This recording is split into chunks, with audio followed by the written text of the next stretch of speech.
Hey everyone, welcome to week 2 of Just Simply Believe with myself, Joshua Scott Brown, aka Sir Joshua Scott. This week I had a request to cover my leg workouts that I do, as I kind of tend to do some heavy weights, and people are kind of curious what goes into that in my thought process and what exercises I actually do. In addition, I'm actually going to address some of the questions I've got via my body space this week regarding, there's been a couple fitness questions and a couple other issues I want to address. I just can't handle the volume of responses that I need to make for everyone, so every week I figure I would just pick a few and answer them at the end of the video. So I hope that's okay with y'all. And I'm sorry about the clutter. I've got video projects and stuff for my business going on right now, so I'm kind of all over the place. So getting started, this morning we hit legs, and I generally do a little bit of warm-up set. Sometimes I'll do leg extensions just to get some blood flowing, but today we decided to work with squats, and I did 3 warm-up sets of just kind of escalating weight. Started at 125, went to 225, 275, and then got into my working sets, and generally I do about 4 working sets, and I go heavy, but it's all controlled. And the way I do my back squats is I definitely try to get as low as I can as far as control, and still do a heavy amount of weight. So 90 degrees is about what I shoot for. 90 degrees or maybe a little bit under. And today I think we pushed like 375 or something like that for 4 sets. And that should take care of a lot of your glute work and your overall leg growth. Moving on after that, I go over to leg press, and I stack it up. I really do. I think today we did 4 working sets of about 1,005 pounds. It's hard to tell because of the sled weight, but it's in that ballpark range. And again, as I mentioned before last week, like all my rep ranges are in the 8 to 12 range. It's an industry standard, and it's a good formula to live by. Higher end if you're trying to be focus more on pumps and cuts and calorie cutting, that kind of thing, and lower end for strength gains for the most part. And some people honestly just react differently to the different rep ranges. Anywho, yeah, we did the leg press, and as you'll see, I bring my legs down. There's a gap basically between your armpit and your chest, and that's kind of where I try to get my leg to go. For a big guy, I'm pretty flexible, so don't give me that excuse, guys. Oh, my legs don't want to reach that. Like, to do that, do some yoga, do some stretching, and make sure you get at that bottom end of the movement on these leg presses, okay? Moving on, we did some hack squats, 405-ish, give or take, whatever the weight of the sled is. Once again, it's kind of hard to tell.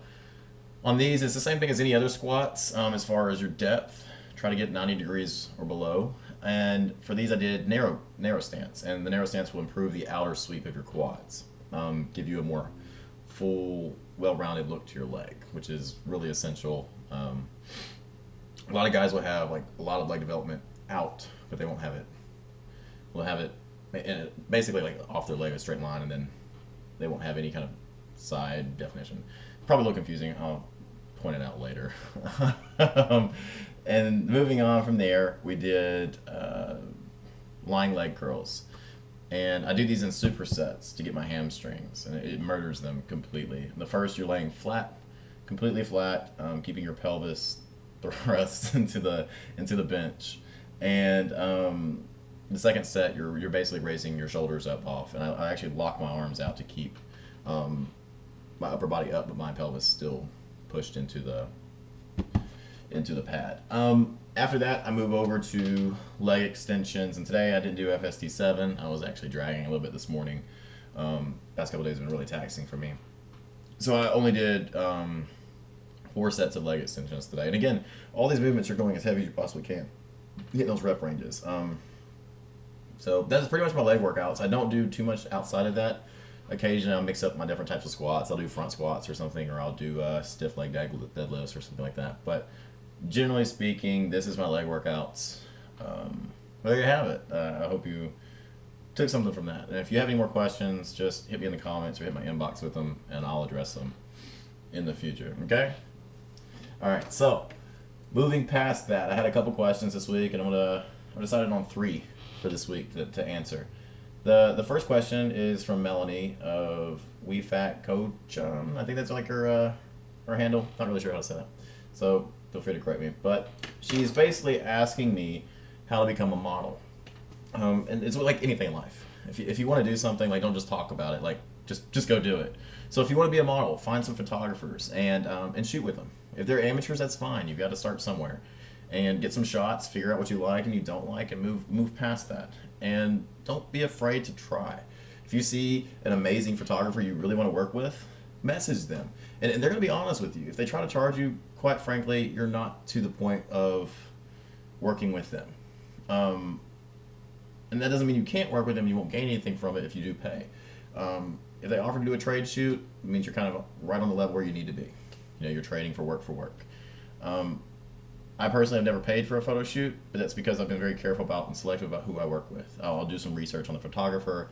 I'll watch the kind of work that they kick out, and generally speaking, I've had some really great experiences as far as dealing with the photographers in the industry. So do your research. Don't be afraid to ask for help or to ask for shoots or even guidance from other models and their connections. You'll find it's actually a pretty helpful industry for the most part in that regard. So just go do it, Melanie. Just go do it. After that, let's see, who do we have? Bryphil1. He is asking, he saw that I took the GRE last week. Got a 301, which is, I wanted a little bit higher, but 301 is good enough to get into the grad school program I'm wanting into. And he's actually asking what I want to study in grad school. And I want to study advertising and creative design. I own my own graphic design and web business, and I want to take it to the next level. The next 2 to 3 years, I want to launch my own advertising firm. And to do that, I need some skill sets that I don't currently have. And I need to be able to work with some professionals in the industry that can provide me with more experience and more insights on how to reach that end goal. Just as anything else in bodybuilding, if you're wanting to become a bodybuilder, talk to a bodybuilder. If you want to be a model, talk to a successful model. If you want to be successful in whatever career path you've chosen, talk to the people that have already made it and network with them. And that is the reason I'm going to grad school for advertising. All right. And lastly, this is from, oh man, I don't even know how to say your name, buddy. It's SJA Caruso 14. So I know I butchered that and I apologize. He's basically asking about tracking macros and eating clean. I think for the most part, a lot of us understand what eating clean is. Lean meats, green veggies, and then complex carbohydrates for the most part, and healthy fats are all considered your healthy macros. So stick in those for the most part. Okay, maybe like once a week, have a cheat meal, have some balance in your life, and enjoy yourself. Having a great body isn't worth sacrificing your quality of life. At the same time, as far as macro counting, I get this asked a lot. Download the app MyFitnessPal. It is so helpful. You input your weight, you input your goal, and it takes care of the rest for you. You put in, I would suggest maybe a 40% protein, 30% carbs, and 30% fats to start off with. That gives you a decent basis of understanding what each macro is doing for your body. And plug in all your food. Don't be lazy. It takes 5 minutes total a day to plug in what you're eating. 5 minutes a day is nothing when it comes to understanding like what is 80% of the results that your body is getting. So take that time, download the app if you don't understand what types of foods you're eating, and why you're not losing weight fast enough, why you're not building muscle the way you want to, and track your calories. If your weight's not going up and you're tracking calories, increase your caloric level. If you're not dropping fat as much as you need to, reduce your caloric level. And they actually have built-in macro guides in that system to help you. So I fully encourage you to take part of that, and it's MyFitnessPal. Cool. All right, guys, I think that's about it for this week. Next week, actually, my friend Justine Moore. She's actually sponsored by Metrics. She's a fitness model herself. She just came out with her own recipe book, and she sent me a copy of it. So next week, at the end of my video, when I answer all these questions, I'm going to show you one of the recipes from her book, and this food looks amazing. So definitely stay tuned, all right? Like I said, any other questions y'all have, feel free to hit me up. And as always, I really appreciate all the support you've given me, especially Body Space, Facebook, Instagram. Y'all have been amazing. I'm enjoying learning from y'all just as much as I hope you're learning from me. So thanks again. JSB out. Everybody have a great day.